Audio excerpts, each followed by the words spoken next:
Salut à tous, j'espère que vous allez bien. Le Barça reçoit Séville demain soir pour encore une journée de Liga, oui, 3 jours après son match, puis après on enchaînera avec Porto, tout ça. Les matchs ne s'arrêtent pas, on n'a pas le temps de se reposer. Avant match, c'est parti.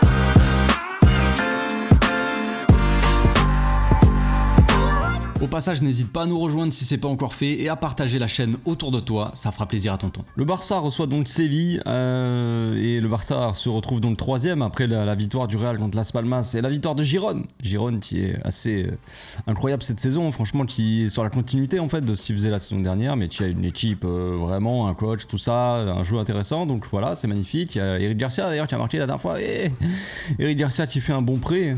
Pablo Torre, je sais pas trop s'il joue, mais Eric Garcia en tout cas, il a l'air de bien s'en sortir plutôt à Girone, donc c'est cool.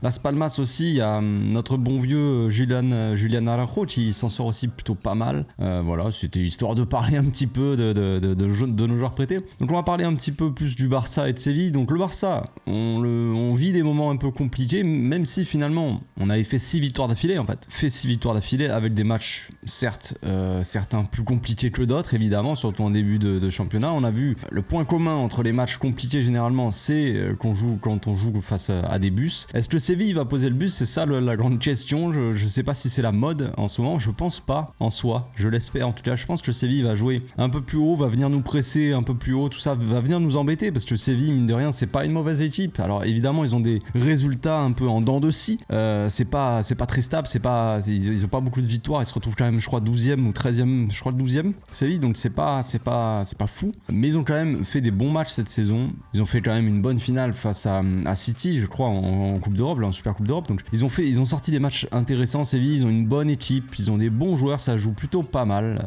Ils ont un coach aussi qui est arrivé, qui a stabilisé un peu tout ça, qui fait quand même du bon travail, même si les résultats sont pas trop au rendez-vous, on va dire. Ça reste quand même une équipe qui est assez dangereuse, Séville. Une équipe qui est assez verticale, une équipe qui attaque comme ça, très directe aussi. Donc ils vont pas se gêner. Ils vont venir chez nous et ils vont essayer d'aller chercher un résultat. Nous, le but, c'est quand même d'aller gagner ce match. Dans un premier temps, on le sait très bien, c'est assez logique, hein, j'ai pas besoin de vous dire ça. Mais ce qu'on voit aussi ce week-end, c'est qu'il y a un match assez important, c'est-à-dire Girone contre le Real Madrid. Donc le premier contre le deuxième. Donc nous, forcément, derrière, on est là comme des rats. Ça nous arrange. On est 3ème, donc on est juste derrière. Ça se joue à 1 ou 2 points. Mais on est juste derrière Girone, juste derrière le Real Madrid. Donc il faut profiter un peu d'un potentiel mauvais résultat d'un des deux. On espère évidemment une défaite du Real Madrid, classique. C'est aussi pour ça qu'il va falloir quand même aller gagner ce match, évidemment, pour mettre la pression aussi sur les deux, tout simplement. Parce qu'on joue vendredi, on joue avant les deux, donc il faut mettre la pression sur les deux. Donc comme vous le savez, le Real qui sont 2ème, qui dit Real 2ème, dit Real un petit peu en difficulté, qui dit Real en difficulté, dit affaire Negreira qui ressort, évidemment. Le classique, j'ai l'impression que le gouvernement espagnol veut absolument couler le Barça, donc en fait ils s'en foutent complètement qu'il n'y a pas de preuve ou quoi. Ils ont dit ouais mais en fait nous on pense que si, dans la logique en fait, vu qu'il y a eu ça, bah ça veut dire qu'il y a ça, tu vois. Aucune preuve, hein. C'est pas grave, nous on pense que si. On pense que vous êtes coupable, donc vous êtes coupable.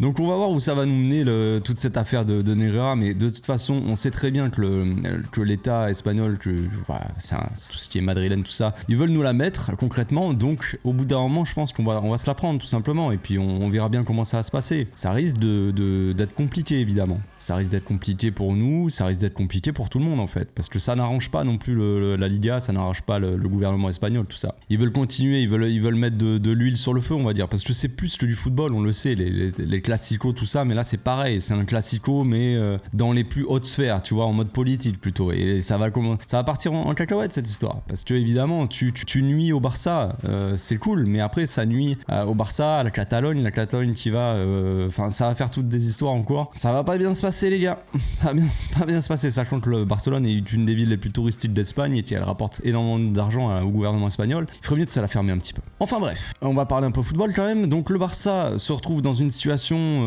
de chasseur maintenant, qui n'est plus chassé. On était premier avant la dernière journée, on n'a pas été foutu de gagner contre Mallorca, c'est comme ça, c'est des matchs qui sont plus compliqués que d'autres, c'est compliqué, on peut pas gagner tous les matchs, c'est la vida, c'est comme ça. On espère se reprendre. le plus rapidement possible, mais d'un autre côté il va falloir aussi faire des rotations, continuer à faire des rotations. Dans le dernier match, c'est ce qu'on a vu, Xavi il a fait souffler un petit peu Lewandowski, il a fait souffler certains joueurs, il y en a qui n'ont pas compris, des supporters qui disent ah mais il fallait pas faire tourner. Ouais, mais le problème c'est que si tu fais pas tourner là, tu fais tourner quand? Est-ce que tu vas faire tourner contre Séville? Est-ce que tu vas faire tourner contre Porto? Et oui, tu vois, les matchs s'enchaînent, il y a des matchs qui sont compliqués, d'autres plus compliqués que d'autres sur le papier et d'autres qui sont plus compliqués que d'autres sur le terrain carrément. En soi sur le papier Majorque c'est pas forcément une équipe compliquée, mais sur le terrain c'est différent. C'est différent, ça sera peut-être plus compliqué contre Majorque que contre Séville, tu vois, par exemple. Tant, tu vois, Majorque c'est pas censé être une meilleure équipe que Séville, mais c'est comme ça. C'est comme ça, t'as des équipes qui sont pas forcément très fortes mais qui t'embêtent quand même. Donc c'est compliqué, le staff il doit gérer ça en fait, parce que la trêve elle va arriver là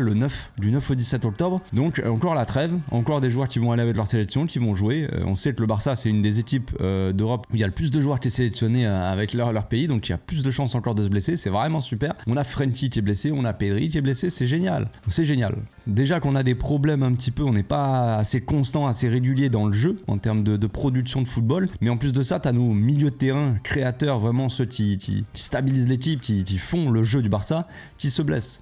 Donc forcément ça n'aide pas. Donc contre Séville il va falloir s'attendre aussi à des rotations. Xavi l'a dit de toute façon la dernière fois, donc je vois pas pourquoi il changerait de discours. Il a dit qu'il y aurait environ 2-3 rotations par match. Donc la dernière fois c'est les défenseurs qui ont tourné avec Lewandowski. Gavi n'a pas tourné, Gundogan n'a pas tourné, Cissé d'autres qui n'a pas tourné. Il y a Ferran qui a joué 2 matchs d'affilée, peut-être qu'il sera sur le banc, je sais pas. Mais le problème moi que je vois là c'est surtout qu'il y a Gundogan, Félix et Cancelo. Je les sens un petit peu en dessous, tu vois. Alors est-ce qu'il faut se passer de Cancelo, Félix et Gundogan en même temps? C'est compliqué, tu vois. C'est compliqué, mais c'est sûr qu'il va falloir remettre une défense digne de ce nom, évidemment, donc ça veut dire Koundé titulaire. Est-ce qu'on peut se passer de Gavi? Je ne pense pas non plus, donc il va falloir trouver des solutions comme ça. La dernière fois on a fait tourner aussi Baldé, pas le match contre Majorque mais le match d'avant. Voilà, donc là Lewandowski qui a soufflé, il va être titulaire, voilà. Rafinha on sait qu'il a pas beaucoup de temps de jeu, donc je pense qu'il peut enchaîner. Lamine il a plus trop joué ces derniers temps, donc il peut peut-être aussi être titulaire. On va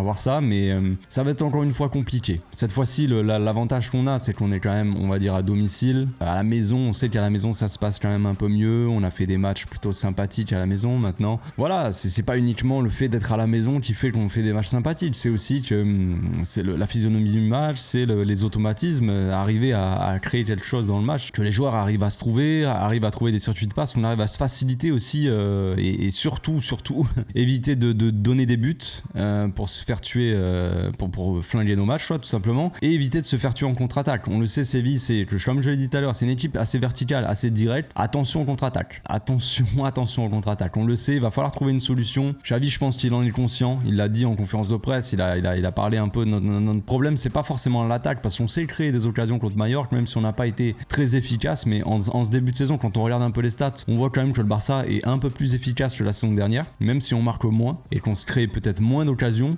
Mais sur les occasions qu'on se crée, on arrive à être un peu plus efficace que la saison dernière. Le problème, c'est défensif. La saison dernière, on avait une défense très solide. Là, c'est clairement pas le cas. C'est pas spécialement la forme des joueurs, même si Araujo, voilà, il s'est blessé. Inigo Martinez, la dernière fois, bon, c'était catastrophique les deux. Mais c'est pas uniquement ça, c'est aussi le système qui fait ça. Donc il va falloir s'adapter, trouver une solution aussi pour stabiliser cette équipe, parce que le problème, c'est que la saison dernière, on a stabilisé l'équipe en mettant 4 milieux. Ça a fait scandale pendant des mois et des mois. Donc là, on a retrouvé des attaquant, Félix qui est à la création, tout ça, mais le problème, je dis pas que c'est que à cause de Félix, mais le problème c'est qu'il y a aussi Cancelo qui n'est plus un troisième central comme Koundé. Cette fois-ci c'est un milieu de terrain créateur, tu vois, et Baldé est toujours ailier. Il va falloir trouver une solution. Est-ce que Baldé doit toujours être ailier? Est-ce que Cancelo doit monter aussi haut? Est-ce qu'on doit revenir avec 3 défenseurs? Donc on va voir tout simplement tout ça dans la composition des types. J'ai essayé d'innover un petit peu, de faire quelques petites rotations légères. C'est parti. Voilà pour ma composition des types. Donc je partirai avec Cancelo à droite, Araujo, Koundé dans l'axe, Baldé, Christensen la nouveauté en 6, Rafinha, Gavi en intérieur, Ferran Torres, Lewandowski et Lamine Yamal. Donc c'est compliqué pour moi, oui, il n'y a pas de... Je décide de faire tourner Félix, j'ai envie de le garder un peu frais pour la Ligue des Champions. C'est comme ça, on n'a pas trop de possibilités. Je mets aussi sur le banc mon petit Gundogan qui doit se reposer pour moi. Pas de Roméo, même si Roméo, à la limite, j'aurais pu le mettre là contre le Séville, mais je préfère tester en fait Christensen. Même si je sais que ça n'arrivera probablement pas, j'ai envie de... comme vous le savez, là le 11 que je donne c'est mon 11 à moi, donc je fais ce que je veux tout simplement. Mais ça veut pas dire que Xavi va faire ça, absolument pas, hein. Et je n'essaie pas de chercher, de réfléchir à ce que pourrait faire Xavi, on va dire. Là c'est vraiment mon avis à moi, voilà. Tout simplement. Donc, je partirai quand même avec Cancelo. Pas de repos pour le guerrier, pour Cancelo, même si vous allez me dire, est-ce qu'on mettrait pas ce bon vieux Sergio Roberto? Mais personne ne veut le voir, de toute façon, Sergio Roberto. Mais le problème, c'est que Cancelo va falloir faire tourner aussi à un moment donné, hein, les gars. Je veux bien être sympa avec Joao, mais il commence à être un peu fatigué. Et ce rôle de latéral qui rentre dans l'axe au milieu, Roberto, à mon avis, il sait très bien le faire. Je veux dire, il n'y a aucun problème avec ça. Est-ce qu'il est meilleur que Cancelo? Absolument pas, je le sais très bien. Je veux dire, le débat n'est pas là. Vous le savez bien, mais il faut quand même que le Joao des fois il souffle aussi, donc j'hésite fortement, je préfère voir Cancelo peut-être contre Porto, même si le problème c'est qu'il faut gagner ce match ce week-end, et c'est pour ça que je garde Cancelo, mais j'ai hésité avec Roberto. Je pense que Roberto doit rentrer en cours de match à la place de Cancelo, faut qu'il souffle Cancelo, il peut pas jouer comme ça tous les matchs, au bout d'un moment ça va être compliqué. C'était pareil pour Lewandowski, c'est pareil pour Gundogan, c'est pareil pour tous les joueurs en fait, s'ils enchaînent trop, s'ils jouent trop, au bout d'un moment ils vont être fatigués, surtout Cancelo, c'est pas un défenseur, tu vois, comme Koundé, qui va jouer bas, les défenseurs ils font des grands sprints parce qu'on joue très haut, parce qu'on se fait prendre sur le contre-attaque, donc c'est compliqué. Mais Cancelo, lui, il joue latéral, il fait des retours défensifs, il essaye en tout cas, même s'il est très haut. Il vient au milieu, il monte pour créer, des fois il va sur l'aile aussi. Donc c'est compliqué pour Cancelo. Il y a beaucoup plus de volume de jeu chez Cancelo que chez Koundé ou Araujo, qui sont des défenseurs centraux qui bougent un peu moins, sortent un peu moins de leur zone, quoi. C'est assez logique. Donc en termes d'animation maintenant, évidemment, on verra pas forcément un 4-3-3. Pour les sorties de balles, tout simplement, on peut voir un Cancelo, un Baldé un peu plus haut sur le terrain, un Koundé et un Araujo qui écartent, et un Christensen qui vient là aider pour les sorties de balles. Bon, s'ils viennent nous presser à 2 attaquants ou même à 3, et ben là ils presseront le Baldé, Cancelo, et il y en aura un qui viendra presser pour les 3 centraux, quoi. Donc Christensen, j'ai envie de le voir aussi descendre en fait. J'ai envie de voir un Christensen un peu à l'image de ce qu'on peut voir avec Johnston à City, de voir un Christensen assez mobile qui vient souvent, s'il y a besoin qu'il soit au milieu, il vient au milieu, s'il y a besoin qu'il vienne en défense, il vient en défense, tout simplement. J'ai envie de stabiliser aussi cette défense, de passer à 3 défenseurs centraux comme la saison dernière, parce que là c'est compliqué, on a du mal, tout simplement, on a du mal à avoir une stabilité défensive, tout simplement. Donc voilà. Donc pourquoi pas 3 défenseurs, et puis ensuite Rafinha, donc lui il viendrait dans le demi-espace, donc à la limite on peut échanger Rafinha, Lamine Yamal aussi. Lamine qui peut apporter cette technique au cœur du jeu, on sait qu'ils peuvent échanger leur poste, ça serait bien aussi de jouer un peu plus avec Lamine. Xavi l'a dit aussi en conférence de presse, on n'utilise pas assez Lamine dans l'1 contre 1 alors que c'est lui le meilleur en 1 contre 1 tout simplement. Donc Cancelo qui vient au milieu s'intégrer avec une sorte de double pivot, je dirais, avec Gavi. Ensuite la question réside en concernant le poste de Baldé, tout simplement. Est-ce que Baldé, il serait pas temps de l'essayer différemment? Quand il vient coller la ligne comme ça et que l'ailier rentre, c'est compliqué pour lui. Il est juste utilisé comme plot, comme attire défenseur, tu vois, il attire son défenseur, il écarte, c'est tout. Il a le ballon, il la rend à Gavi derrière, passe en retrait, il constamment passe en retrait, il n'ose jamais, il ne percute quasiment jamais, il ne centre quasiment jamais. Alors pourquoi pas essayer Baldé dans un rôle un peu plus central, on va dire axial, comme Cancelo en fait, tout simplement. Donc avoir un Cancelo, un Gavi, un Baldé ici, à la limite, je dis pas que c'est absolument ce qu'il faut faire, mais c'est une possibilité, un test, pourquoi pas, avec Ferran du coup qui a ce profil là qui pourrait un peu plus coller la ligne en fait, par rapport à Félix qui est vachement attiré par l'axe. Ferran peut faire les deux, il peut aller dans l'axe et il peut aussi avoir ce profil de gars qui colle la ligne. Et vu que Ferran Torres n'apporte pas spécialement dans le 1 contre 1, eh bien pourquoi pas l'utiliser aussi de temps en temps, alterner avec Baldé et l'utiliser comme Baldé, donc c'est-à-dire qu'il est là pour attirer et pour étirer cette défense en fait. Donc on lui demande pas de percuter, un peu comme Baldé, et Baldé à la limite il pourrait faire ses appels dans le demi-espace. Si Ferran Torres il l'écarte, il attire un peu son défenseur, son latéral, et qu'il étire un peu ce bloc, et qu'il y a des espaces dans le demi-espace, Baldé il peut essayer de se balader, parce qu'on voit Baldé il part du couloir à chaque fois, et il fait des courses quand même régulièrement en diagonale comme ça, vers l'axe. Donc pourquoi pas un Baldé un peu plus axial comme ça, qui se balade dans ce couloir là, tu vois, qui est assez actif, ça peut être plutôt sympa. Avec Koundé qui est là pour couvrir les montées de Baldé, on va dire si Baldé monte trop, on a Koundé qui est là, qui est un gars qui anticipe bien, et qui est dans les couvertures, qui est intéressant. Et pareil de l'autre côté avec Cancelo. Si Cancelo il monte, qu'on a un Rafinha qui est un peu plus axial comme ça et que Cancelo il monte dans le demi-espace, on a Araujo qui est là pour couvrir aussi. Avec un Gavi qui va faire le jeu. Concrètement, on voit dans les derniers matchs un Gavi qui est un peu plus bas sur le terrain, qui prend un peu plus le jeu à son compte. Donc pourquoi pas avoir un Gavi dans ce rôle-là. Et si jamais,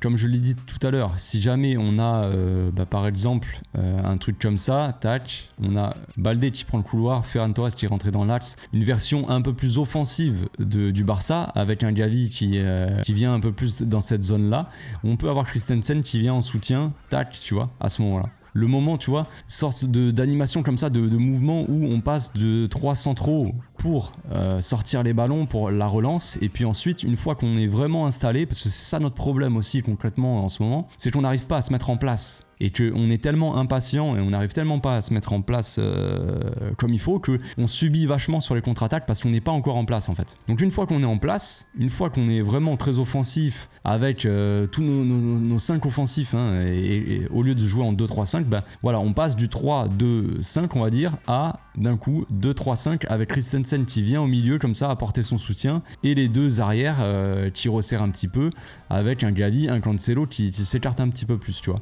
Je pense que ça peut être quelque chose d'intéressant. Je pense que c'est une idée à tester, à travailler. Je sais pas si le coach le fera. Je sais pas si c'est dans les plans. Je sais qu'on a que 4 centraux, que Christensen c'est un joueur aussi assez fragile, tout comme Araujo. Donc si tu utilises Christensen souvent dans ce rôle-là et un coup défenseur, un coup milieu défensif et qui se blesse, derrière t'as plus personne et en défense t'as un joueur en moins. Si en plus tu titularises Araujo et Christensen en même temps et que les deux se blessent, out, t'as plus personne derrière quoi. T'as Inigo Martinez avec Koundé quoi.